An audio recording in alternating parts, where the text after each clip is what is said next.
ದಲಿತ ವಿರೋಧಿ ಬಿಜೆಪಿಯಿಂದ ಸಂವಿಧಾನಕ್ಕೆ ಆಪತ್ತು. ಬೆಳಗಾವಿಯಲ್ಲಿ ಮಲ್ಲಿಕಾರ್ಜುನ್ ಖರ್ಗೆ ವಾಗ್ದಾಳಿ ನಡೆಸಿದ್ದಾರೆ. ಬೆಳಗಾವಿಯಲ್ಲಿ ಇಂದು ಗಾಂಧಿ ಭಾರತ ಸಮಾವೇಶ ನಡೆಯಿತು. ಸುವರ್ಣಸೌಧದ ಮುಂದೆ ಮಹಾತ್ಮ ಗಾಂಧಿಯವರ ಪ್ರತಿಮೆಯನ್ನು ಅನಾವರಣ ಮಾಡಿದ್ರು ಮೊದಲಿಗೆ. ಮತ್ತೊಂದೆಡೆ ಜೈ ಬಾಪು ಜೈ ಭೀಮ್ ಜೈ ಸಂವಿಧಾನ ಘೋಷಣೆಯಡಿ ನಡೆದ ಸಮಾವೇಶದಲ್ಲಿ ಎಐಸಿಸಿ ಅಧ್ಯಕ್ಷ ಮಲ್ಲಿಕಾರ್ಜುನ್ ಖರ್ಗೆ, ಕಾಂಗ್ರೆಸ್ ನಾಯಕಿ ಪ್ರಿಯಾಂಕಾ ವಾದ್ರಾ, ಕಾಂಗ್ರೆಸ್ ಪಕ್ಷದ ರಾಷ್ಟ್ರ ನಾಯಕರಾದ ರಣದೀಪ್ ಸಿಂಗ್ ಸುರ್ಜೇವಾಲಾ, ಕೆಸಿ ವೇಣುಗೋಪಾಲ್ ಸೇರಿದಂತೆ ಕರ್ನಾಟಕದ ಮುಖ್ಯಮಂತ್ರಿ ಸಿದ್ದರಾಮಯ್ಯ, ಉಪಮುಖ್ಯಮಂತ್ರಿ ಡಿಕೆ ಶಿವಕುಮಾರ್ ಸೇರಿದಂತೆ ಎಲ್ಲಾ ಸಚಿವರು, ಶಾಸಕರು, ಸಂಸದರು, ಕಾಂಗ್ರೆಸ್ ಕಾರ್ಯಕರ್ತರು, ನಾಯಕರು ಈ ಒಂದು ಸಭೆಯಲ್ಲಿ ಭಾಗಿಯಾದರು. ಇನ್ನು ಇದಾದ ಮೇಲೆ ಮಲ್ಲಿಕಾರ್ಜುನ್ ಖರ್ಗೆ ಸಭೆಯನ್ನು ಉದ್ದೇಶಿಸಿ ಮಾತಾಡುವಾಗ ಒಂದು ಮಾತು ಹೇಳ್ತಾರೆ. ಏನಂತ, ಡಿಸೆಂಬರ್ 27ರಂದು ಗಾಂಧಿ ಭಾರತ ಸಮಾವೇಶ ನಡಿಬೇಕಾಗಿತ್ತು. ಆದರೆ ಮನಮೋಹನ್ ಸಿಂಗ್ ಅವರ ನಿಧನದಿಂದ ಒಂದು ಕಾರ್ಯಕ್ರಮ ನಡೆಸಲಿಕ್ಕೆ ಸಾಧ್ಯ ಆಗಲಿಲ್ಲ. ಇವತ್ತು ಆ ಕಾರ್ಯಕ್ರಮ ನಡೀತಾ ಇದೆ. ಬಿಜೆಪಿಯವರು ಯಾವಾಗಲೂ ದಲಿತ ಸಮುದಾಯದ ವಿರೋಧಿಗಳು. ಬಿಜೆಪಿ, ಆರ್ಎಸ್ಎಸ್, ಹಿಂದೂ ಮಹಾಸಭಾ ದಲಿತರ ಪರ ಇಲ್ಲ. ಬಿಜೆಪಿಯವರು ದಲಿತರ ಉದ್ಧಾರ ಮಾಡಿದ್ದೇವೆಂದು ಓಡಾಡ್ತಿದ್ದಾರೆ. ದೇಶದಲ್ಲಿ ಕಾಂಗ್ರೆಸ್ ಬಲಿಷ್ಠವಾಗಿರೋದು. ಕರ್ನಾಟಕದಲ್ಲಿ ನಮ್ಮ ಸರ್ಕಾರ ಒಳ್ಳೆಯ ಯೋಜನೆಗಳನ್ನು ಕೊಟ್ಟಿದೆ ಅಂತ ಮಲ್ಲಿಕಾರ್ಜುನ್ ಖರ್ಗೆ ಹೇಳಿದರು. ಭಾರತದ ಸಂವಿಧಾನಕ್ಕೆ ಆಪತ್ತು ಎದುರಾಗಿದೆ. ಆ ಸಂವಿಧಾನದ ರಕ್ಷಣೆಯ ಹೊಣೆ ಕಾಂಗ್ರೆಸ್ ಮೇಲಿದೆ. ಯುಪಿಎ ಸರ್ಕಾರದ ಅವಧಿಯಲ್ಲಿ 7.8 GDP ಬೆಳವಣಿಗೆ ಇತ್ತು. ಆಗ ಪ್ರಧಾನಿಯಾಗಿದ್ದ ಮನಮೋಹನ್ ಸಿಂಗ್ ಅತ್ಯುತ್ತಮ ಆರ್ಥಿಕ ತಜ್ಞ. ಆರ್ಟಿಐ ಸೇರಿದಂತೆ ಜನಪರ ಕಾರ್ಯಕ್ರಮಗಳನ್ನು ಮನಮೋಹನ್ ಸಿಂಗ್ ನೇತೃತ್ವದ ಯುಪಿಎ ಸರ್ಕಾರ ಜಾರಿ ಮಾಡಿತ್ತು. ಬಡವರಿಗಾಗಿ ಅನೇಕ ಯೋಜನೆಯನ್ನ ಕಾಂಗ್ರೆಸ್ ಜಾರಿಗೆ ತಂದಿತ್ತು. ಈ ರೀತಿಯ ಕಾರ್ಯಕ್ರಮಗಳನ್ನು ಎನ್ಡಿಎ ಜಾರಿಗೊಳಿಸಿದ್ದಾರಾ? ಬಿಜೆಪಿಯವರು ನಾವು ದಲಿತರನ್ನ ರಾಷ್ಟ್ರಪತಿಯನ್ನಾಗಿ ಮಾಡಿದ್ದೇವೆ ಅಂತ ಹೇಳಬಹುದು. ಆದರೆ ಬಿಜೆಪಿಯವರು, ಆರ್ಎಸ್ಎಸ್ನವರು, ಹಿಂದೂ ಮಹಾಸಭಾದವರು ಯಾವತ್ತಿದ್ರೂ ದಲಿತ ವಿರೋಧಿಗಳು. ಅವರೆಂದಿಗೂ ದಲಿತರ ಪರ ಇರಲಿಲ್ಲ. MSP ಜಾರಿ ಮಾಡಿಲ್ಲ, ಇದರ ಬಗ್ಗೆ ಮೋದಿ ಮಾತನಾಡ್ತಿಲ್ಲ ಅಂತ ಖರ್ಗೆ ಟೀಕೆಯನ್ನ ಮಾಡಿದ್ರು. ಇನ್ನು ಸೋನಿಯಾ ಗಾಂಧಿ ತಮಗೆ ಬಂದಿದ್ದ ಪ್ರಧಾನಮಂತ್ರಿ ಸ್ಥಾನವನ್ನು ತ್ಯಾಗ ಮಾಡಿದ್ರು. ತಮ್ಮ ಬದಲು ಮನಮೋಹನ್ ಸಿಂಗ್ ಅವರನ್ನ ಪ್ರಧಾನಿಯನ್ನಾಗಿ ಮಾಡಿದ್ರು. ದೇಶಕ್ಕಾಗಿ ರಾಜೀವ್ ಗಾಂಧಿ, ಸೋನಿಯಾ ಗಾಂಧಿ ತ್ಯಾಗ ಮಾಡಿದ್ರು. ನಾವು ಈ ರೀತಿಯ ತ್ಯಾಗ ಮಾಡಲು ಸಾಧ್ಯವಾ ಅಂತ ಮಲ್ಲಿಕಾರ್ಜುನ್ ಖರ್ಗೆ ಪ್ರಶ್ನೆ ಮಾಡಿದ್ರು. ನಾವು ಕೊಟ್ಟ ಯೋಜನೆಯನ್ನ ಟೀಕೆ ಮಾಡಿ ಬಿಜೆಪಿ ಅಧಿಕಾರಕ್ಕೆ ಬಂದಿದೆ. ಕಾಂಗ್ರೆಸ್ ಬಡವರ ಪಕ್ಷ. ಇಂದಿರಾ ಗಾಂಧಿ 10 ಪಾಯಿಂಟ್ ಯೋಜನೆ ಜಾರಿ ಮಾಡಿದ್ರು ಅಂತ ಖರ್ಗೆ ಕಾಂಗ್ರೆಸ್ನ ಇತಿಹಾಸದ ಸರ್ಕಾರದ ಸಾಧನೆಗಳನ್ನ ಹೇಳೋಕೆ ಬಂದ್ರು. ಇನ್ನು ಗಾಂಧಿ ಕುಟುಂಬಕ್ಕೆ ಮೋದಿ, ಅಮಿತ್ ಶಾ ಹಾಗೂ ಅವರ ಚಮಚಾಗಳು ಬೈತಾರೆ. ಅಭಿವೃದ್ಧಿ ಕೆಲಸ ಮಾಡಲು ಆಗದೆ ಗಾಂಧಿ ಕುಟುಂಬದ ಬಗ್ಗೆ ಬೈತಾರೆ.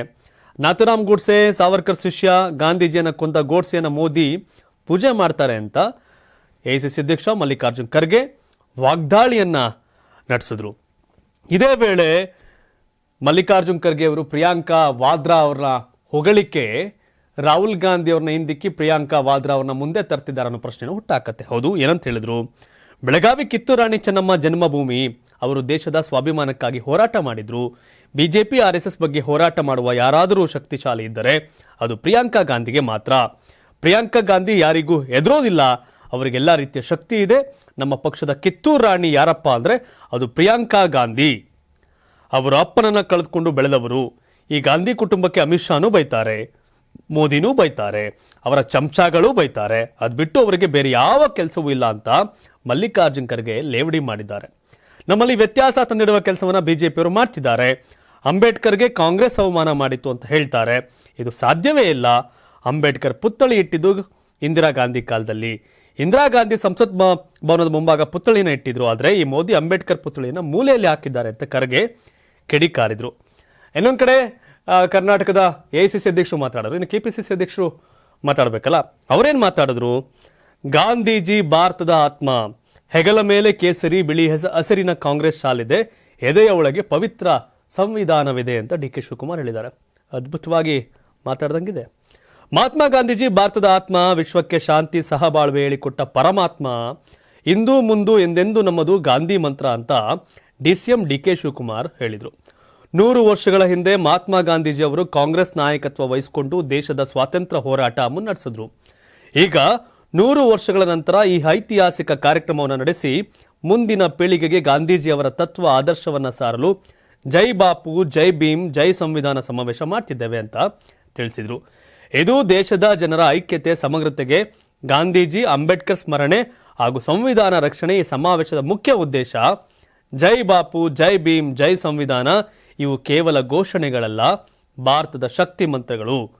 ಇತ್ತೀಚೆಗೆ ನಾವು ಸಂಕ್ರಾಂತಿ ಹಬ್ಬ ಆಚರಿಸಿದ್ದೇವೆ. ಸಂಕ್ರಾಂತಿ ಅಂದ್ರೆ ಹೊಸತನ, ಹೊಸ ಹೊರಪು, ಹೊಸ ಉತ್ಸಾಹ ಅಂತ ಎಲ್ಲ ವಿಷಯಗಳನ್ನು ಕೂಡ ಸ್ಪಷ್ಟವಾಗಿ ಹೇಳಿದ್ದಾರೆ. ಇದೆಲ್ಲದರ ಜೊತೆಗೆ ಇಂದು ಕನ್ನಡ ನಾಡಿನ ವರಪುತ್ರ ಮಲ್ಲಿಕಾರ್ಜುನ್ ಖರ್ಗೆ ಅವರು ಕುಳಿತಿದ್ದಾರೆ.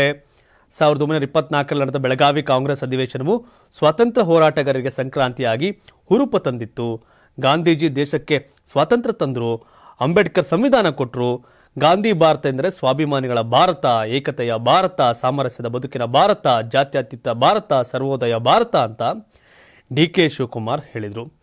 ಏನು ಅಂತಿಮವಾಗಿ ಇವರು ಕೂಡ ಒಂದಷ್ಟು ವಿಷಯಗಳಲ್ಲಿ ಬಿಜೆಪಿನ ಟೀಕಿಸಿದ್ದಾರೆ. ಏನಂತ, ನಮ್ಮ ಹೆಗಲ ಮೇಲೆ ಕೇಸರಿ ಬಿಳಿ ಹಸಿರಿನ ಕಾಂಗ್ರೆಸ್ ಶಾಲಿದೆ, ಎದೆಯ ಒಳಗೆ ಪವಿತ್ರ ಸಂವಿಧಾನವಿದೆ, ಇದನ್ನು ನಾವು ಮರೆಯಲು ಸಾಧ್ಯವಿಲ್ಲ. ಸಂವಿಧಾನವೇ ನಮ್ಮ ತಂದೆ ತಾಯಿ, ಸಂವಿಧಾನವೇ ನಮ್ಮ ಬಂಧು ಬಳಗ, ಸಂವಿಧಾನವೇ ನಮ್ಮ ಧರ್ಮಗ್ರಂಥ. ಭಗವದ್ಗೀತೆ, ಬೈಬಲ್, ಕುರಾನ್ ಧರ್ಮಗ್ರಂಥಗಳಂತೆ ನಮಗೆ ಶ್ರೇಷ್ಠ ಗ್ರಂಥ ನಮ್ಮ ಸಂವಿಧಾನ ಅಂತ ತಿಳಿಸಿದರು.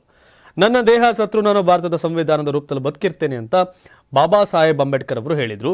ಅವರೀಗ ಜೈ ಭೀಮ್ ಮೂಲಕ ನಮ್ಮ ನಡುವೆ ಜೀವಂತವಾಗಿದ್ದಾರೆ. ಸುಳ್ಳಿನ ವಿರುದ್ಧ ಹೋರಾಟ ಮಾಡಿದ ಮಹಾತ್ಮನ ವಿರುದ್ಧವೇ ಸುಳ್ಳು ಸುದ್ದಿಗಳನ್ನು ಹಬ್ಬಿಸಿದ್ದಾರೆ. ದುಷ್ಟರಿಂದ ಗಾಂಧಿ ಚಿಂತನೆಗಳನ್ನು ಉಳಿಸಬೇಕು, ಗುಡ್ಸೆ ಚಿಂತನೆಗಳನ್ನು ನಾಶ ಮಾಡಬೇಕು, ಗಾಂಧಿ ತತ್ವಗಳನ್ನು ರಕ್ಷಿಸಬೇಕು ಅಂತ ಡಿ.ಕೆ. ಶಿವಕುಮಾರ್ ಕರೆ ಕೊಟ್ಟಿದ್ದಾರೆ. ಅದರೊಂದು ಬೈಟ್ ತುಣುಕನ್ನು ಕೂಡ ಪ್ರಸಾರ ಮಾಡ್ತೀನಿ, ಅದನ್ನು ಕೂಡ ನೋಡಿ. ಜೈ ಭೀಮ್, ಜೈ ಬಾಪು, ಜೈ ಸಂವಿಧಾನ ಇವು ಕೇವಲ ಘೋಷಣೆಗಳಲ್ಲ, ಭಾರತದ ಶಕ್ತಿಯ ಮಂತ್ರಗಳು. ಸೋನಿಯಾ ಗಾಂಧಿ ಅವರ ಜಾಗದಲ್ಲಿ ಕೂತ್ಕೊಂಡು, ರಾಹುಲ್ ಗಾಂಧಿ ಅವರ ಜಾಗದಲ್ಲಿ ಕೂತ್ಕೊಂಡು ಮತ್ತೆ ಅದೇ ಸ್ಥಾನದಲ್ಲಿ ಇವತ್ತು ನಮ್ಮ ಈ ಭೂಮಿಯ ವರಪುತ್ರ ಅಂತ ಮಲ್ಲಿಕಾರ್ಜುನ್ ಖರ್ಗೆ ಅವರು ಕೂತಿದ್ದಾರೆ. ಇತ್ತೀಚಿನ ನಾವು ಸಂಕ್ರಾಂತಿಯನ್ನು ನಾವು ಆಚರಣೆ ಮಾಡಿದ್ದೇವೆ. ಸಂಕ್ರಾಂತಿ ಎಂದರೆ ಹೊಸತನ, ಹೊಸ ಉಡುಪು ಮತ್ತು ಉತ್ಸಾಹ.